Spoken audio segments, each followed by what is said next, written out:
प्रभु श्री राम जब लौट करके आए रावण को मार के, तो जनक जी महाराज ने एक पत्र लिखा और पत्र लिख करके राम जी से कहा कि हे जामाता जी, हे दामाद जी, 14 वर्ष बाद आप वन से आए हो, आप में तो जनकपुर के लोगों के प्राण हैं ही, परंतु हमारी लाली जो है जानकी, वो तो हमारी प्राण ही हैं। समस्त जनकपुर वासी आप दोनों युगलों को कुछ दिन के लिए जनकपुर बुला रहे हैं कि आप कुछ दिन आराम करने आओ, 14 वर्ष वन में रह के आए हो। और आप अकेले नहीं आवे, अपने तीनों भैयाओं को, तीनों लालियों को और अपनी समस्त सेना हनुमान जामवंत सहित सबको लेकर के आप जनकपुर आइए, कुछ दिन आराम करने, हमको कुछ दिन सेवा करने दो, आपकी मेहमान नवाजी करेंगे आपकी, कुछ दिन के भ्रमण के लिए आप लोग जनकपुर आ जाओ। भगवान सभा में बैठे थे और सभा में बैठे बैठे जैसे ही जनक जी का पत्र आया तो भगवान ने हनुमान जी से कहा, पत्र पढ़ के सुनाओ, क्या बोल रहे हैं हमारे ससुर जी। हनुमान जी ने पूरा पत्र पढ़ा, बोले भगवान, हे प्रभु श्री राम, आपको, पूरी सेना को, हमारी मैया को, तीनों भैयाओं को, तीनों भाभियों को, सबको जनक जी बुला रहे हैं जनकपुर कुछ दिन आराम के लिए। सबरे बंदर उछलने लगे, बोले जय हो, बढ़िया भयो, अब आनंद आएगा, जनकपुर में जाएंगे हम सब, अपने हाथ पांव दबाएंगे, बहुत युद्ध करके आए रावणों से, रावण की सेना से, और बढ़िया मालपुआ खावे को मिलेगा। राम जी की बारात में तो हम नहीं जा पाए थे, पर बारात की चर्चा हमने सुनी थी, वहां तो भैया बड़े पकवान बने थे, हम सब जाएंगे। ब्राह्मण सारे बानर इतने ज्यादा उत्सुक हो गए, हम सब जाएंगे। बानरों की उत्सुकता देख करके राम जी बोलो, शांत हो जाओ भैया, अब भाई देखो हमारा निर्णय यह है कि जनकपुर हमारी ससुराल है, और कहीं भी नाक कट जाए चलता है, पर ससुराल में हमारी नाक ऊंची रहनी चाहिए। और इन सब बातों को ध्यान में रखते हमारे मन में आया कि हम जाएंगे, भरत जी जाएंगे, लक्ष्मण शत्रुघ्न जाएंगे, चारों बहुएं जाएंगी, कुछ वरिष्ठ लोग जैसे जामवंत जी, हनुमान जी, अंगद जी आदि आदि कुछ वरिष्ठ लोग जाएंगे, बाकी बानरों से हमारी प्रार्थना, आप तो यहीं सरजू जी के तट पर अयोध्या में ही रहो, आप लोग मत चलो। बानर सब उदास हो गए, बोले क्यों, हम क्यों नहीं चलें। बोले आप लोगों का स्वभाव ऐसा ही है, किसी से भी छीन के खा जाते हो, कहीं पर भी मलमूत्र त्याग देते हो, कहीं भी उछल कूद कर देते हो, डाले तोड़ देते हो, वन उजाड़ देते हो, और जनकपुर हमारी ससुराल है। हमारे सामने किसी ने कह दिया कि अरे देखो वो वन पूरे बानरों ने उजाड़ दिया, बानर किसके, बोले राम जी के, तो हमको तो बहुत बुरा लगेगा, लेकिन आप लोगों का यही स्वभाव है, तो क्या करें। इसलिए आप लोग तो अयोध्या में, इसको कितना भी चलो उजाड़ो, ये रहेगा अपने ही लोग हैं, सुधार भी देंगे, अब वो तो ससुराल है, वहां तो संकोच हो जाएगा हमको। बानर सब नीचे मुंह करके बैठ गए, राम जी तो अपनी घोषणा करके चले गए। जामवंत जी, हनुमान जी बोले भाई सब लोग उदास क्यों हो गए। बोले जब रावण से मरवाना था तो हमको ले गए, और जहां रसगुल्ला मिलेंगे, मालपुआ मिलेंगे, फल मिलेंगे, मेवा मिलेंगे, सेवा मिलेगी, वहां हमको छोड़ के जा रहे हैं। हाँ यही बात है, जहां ये था कि मृत्यु सामने, वहां बानर आगे, और जहां मालपुआ आगे, वहां बानर नहीं छोड़ जा रहे हैं। जामवंत जी ने हनुमान जी से कहा, हनुमान जी आप जाके निवेदन करो। बोले देखो हम तो कुछ नहीं कहेंगे, हमारे स्वामी हैं, उनकी आज्ञा हमारे लिए सर्वोपरि है, आप बड़े हो, सीनियर हो, आप ही बात करो। जामवंत जी गए और राम जी से कहा देखो सब बानर बहुत उदास हो गए, आप ऐसे मत करो, मैं जिम्मेवारी लेता हूं, एक पत्ता भी जनकपुर का टूटेगा नहीं किसी वृक्ष का। ले देखो आ गए ऊपर से, इनकी काम की बात चली, सुनवे आए। बोले आपके ससुराल में एक चीज भी यहां से वहां नहीं होगी, हमारी गारंटी। राम जी बोले भैया 100 200 300 बंदर नहीं है, करोड़ों बंदर हैं, किस किस को संभालोगे। बोले वो हमारी जिम्मेवारी, मैं वचन देता हूं आपकी ससुराल में एक बात भी ऐसी नहीं होगी जिससे आपको संकोच अनुभव हो। अच्छा देखो राम जी को संकोच की कोई चिंता नहीं है, तो लीला कर रहे थे राम जी, आनंद कर रहे थे। जामवंत जी बोले सब बानरों की जिम्मेवारी मैं लेता हूं। राम जी बोले देख लो, फिर हम कुछ बात होगी हम तुमसे ही कहेंगे। जामवंत जी बोले आप कह लेना हमसे, बस जिम्मेवारी हमारी। ठीक है। जामवंत जी बाहर आए, बाहर आकर के सब बानरों से बोले हाँ भैया सुनो, राजी हो गए राम जी आप सबको ले जाने के। बंदर तो छलन लगे, जय हो राजा रामचंद्र भगवान की जय हो, हमारे जामवंत जी की जय हो, अब तो जाएंगे खूब आनंद करेंगे। बोले लेकिन सावधान, मैंने जिम्मेवारी ली है, एक पत्ता भी नहीं टूटना चाहिए जनकपुर के किसी वृक्ष का। बानर बोले बिल्कुल नहीं टूटेगा, आप तो बिल्कुल आज्ञा करो कैसे चलना है। बोले सब मुझे देखो, जो मैं करूं वही करना है, जब मैं बोलूं तब बोलना है, जब मैं शांत रहूं तब, यहां तक कि श्वास भी मेरे संगी लेनी है सबको।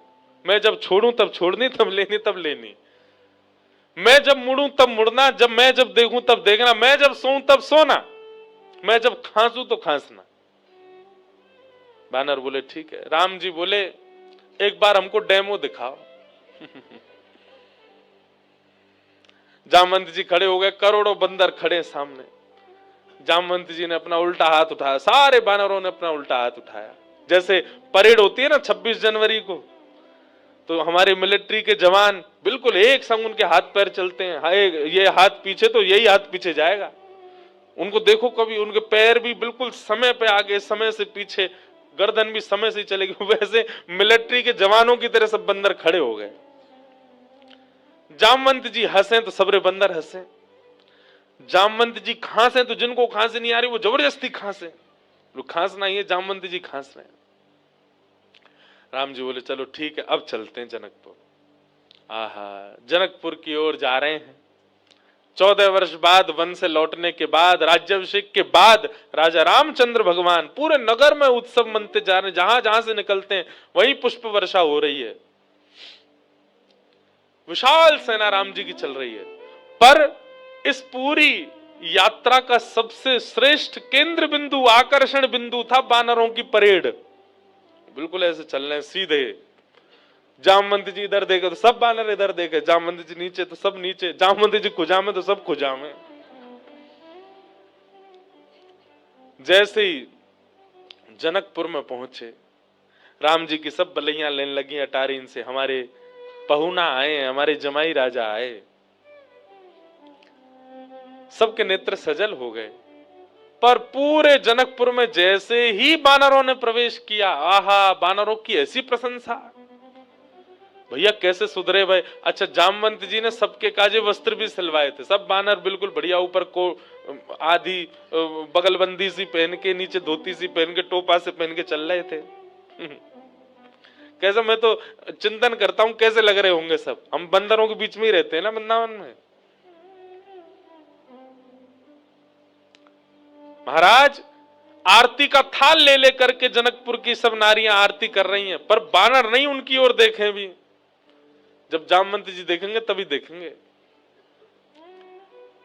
जनक जी महाराज ने स्वागत किया, और स्वागत करके खूब प्रेम से वार्ता हुई। और फिर बोले भैया पूरे जनकपुर में हल्ला है आपके बानरों का, कैसी सेना, लग रहा है देखते ही बनता है कि यही बानर मार सकते हैं रावण की सेना को। इतने शिष्टाचारी, इतने गंभीर। देखो इतनी बड़ी सभा में करोड़ों बानर बैठे हैं, पर सुई गिर दो तो उसकी आवाज भी आ जाएगी, पिन ड्रॉप साइलेंस। दूर बैठे जामवंत जी सिर हिलावे, सब बानर करें हाँ। अब आप बहुत दूर से चल के आए हैं, सबकी प्रसाद की व्यवस्था है। हाँ भाई, सब बानरों के आगे चौकी लगाओ। पहली बार बानर चौकी पे बैठ के पाएंगे। चौकी पे बैठ गए, चौकियों के आगे दूसरी चौकी, चौकी के ऊपर सोने की थाली, चांदी की कटोरी, आहा क्या बढ़िया। सब बानरों की थाली, पहली बार बानरों के आगे थाली लगी है। लेकिन बानर थाली में नहीं देख रहे हैं, सब जामवंत जी को देख रहे हैं। पनीर की सब्जी आई, काजू की सब्जी आई, ये सब्जी आई, मिष्ठान आए, पूड़ी आई, 5 प्रकार की पूड़ी आई, रोटी आई, चावल आए। बानरों का स्वभाव क्या है, आप केला भले ही हाथ से दो लेकिन फिर भी छीन के ही लेगा। बानर का स्वभाव होता है, उसका छीनने का ही स्वभाव होता है। पर सारे बानर ऐसे बैठे जामवंत जी को देख रहे, टेढ़ी टेढ़ी नजर करके देख तो रहे थाली में क्या क्या आ रहा है। लार टपकती जा रही है, लेकिन नहीं, जामवंत जी जैसे कहेंगे वैसे ही खाना है। सबको फल दिए गए, फलों में सब फल अमनिया करके दिए, आम सबको साबुत दिए गए, सबकी थाली के आगे आम रखे गए, सब बिल्कुल थाली हो गई। जामवंत जी महाराज ने सब बानर की ओर देखा, सब बानर बिल्कुल जामवंत जी को देख रहे थे। जामवंत जी ने हाथ में जल लिया, अन्नपूर्णे सदा पूर्णे, सब बानर बोल रहे अन्नपूर्णे सदा पूर्णे। थाली के ऊपर 4 बार घुमाया, सब बानर घुमा रहे हैं। आचमन किया, सब बानर आचमन कर रहे हैं। जनक जी बोले, राम जी मान गए आपकी सेना को, क्या अद्भुत बानर है सब। राम जी बेचारे धीमे धीमे पा रहे, बोले बस ये लाज बची रहे जितनी देर है। प्रसाद पाने लगे, बिल्कुल वैसे, अगर दाल चावल पा रहे हैं जामवंत जी, सब दाल चावल ही पा रहे हैं, जितनी दाल जितनी सब्जी डाल रहे हैं उतनी डाल रहे हैं। अद्भुतता थी देखने में। थोड़ी देर पाने के बाद जामवंत जी की दृष्टि पड़ी आम पे, जैसे ही आम उठाया, सब बानरों ने एक संग आम ही उठाए। जामवंत जी घुमा के देखें, सब बानर घुमा के देखें। जामवंत जी ने जोर से आम दबा के देखना चाहा, कितनी गुठली है इसमें। अब वो आम ऐसा था कि जैसे नेक दबाया सो गुठली उछल गई उसमें से। अब जैसे ही गुठली उछली तो सब बानर दोनों हाथन से दबाई रहे, वो गुठली उछलनी चाहिए क्योंकि जामवंत जी की गुठली उछली है। अब सब बानर जैसी आम दबा में सबकी गुठली उछली।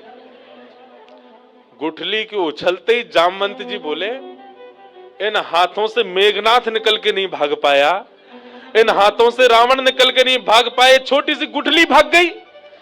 और जामवंत जी जैसे ही उछले गुठली पकड़ने को, बानर बोले हमें भी ऐसे ही पकड़नी है, और एक दूसरे के ऊपर झपट्टा मारे, महाराज या पकड़, कहीं कड़ी उछाल रहे हैं, कहीं दाल उछाल रहे हैं, पूरी उछाल रहे हैं। जनकपुर की पूरी सभा जो कि स्वर्ण मंडित थी, जो कि चांदी से मंडित थी, आज वो खीर मंडित हो गई। सब जगह कड़ी खीर उछाल उछाल करके पूरी सभा का लेपन कर दिया। राम जी नीचे नजर करके बैठे। अब तो बानरों को खुली छूट मिल गई, एक दूसरे की थाली में से ले लेके भागे। 2-4 बानर तो जनक जी की थाली उठा के भाग गए। जनक जी देखते रहे, और देखते ही देखते जनक जी की दृष्टि पड़ी राम जी को। राम जी बड़े संकोच। जनक जी समझ गए ये तो भैया पूरा प्री प्लान्ड था कि सीधे सीधे चलना है, सीधे सीधे खाना है। नहीं, बानर अपना स्वभाव कैसे छोड़े।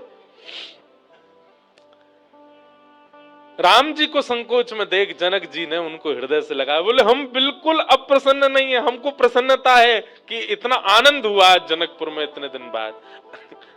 आप बिल्कुल संकुचित मत हो। लेकिन सबसे ज्यादा संकोच हो रहा था जामवंत जी को। मैंने जिम्मेवारी ली थी और मैंने बिगाड़ दिया सब काम। जब जनक जी को राम जी को हृदय से लगाते हुए देखा तो जामवंत जी के मन में आया, मैंने बहुत बड़ा अपराध कर दिया आज। जितने प्रेम से राम जी अपने ससुर जी को हृदय से लगा रहे हैं, हे भगवान, मेरे अपराध का पीड़ा जो मेरे चित्त में है वो तभी दूर होगी जब इतने प्रेम से ठाकुर जी मुझे भी अपने हृदय से लगाए। जी की हृदय की भावना राम जी पहचान गए। और जब वापस जनकपुर से लौटने का समय आया 6-7 दिन बाद, जामवंत जी से राम जी ने एकांत में कहा, हम आपके मन के भाव जान गए। जब जनक जी हमको हृदय से लगा रहे थे, आपके मन में आया था कि कभी आप भी हमको ऐसे हृदय से लगाओ। अब अभी हृदय से लगाने में वो बात नहीं होगी। जब आप अपनी पुत्री का वर्ण हमारे साथ करोगे, हम आपके दामाद बनेंगे, तब आप हमको इसी भाव से हृदय से लगाना, तब आपकी इच्छा पूरी होगी।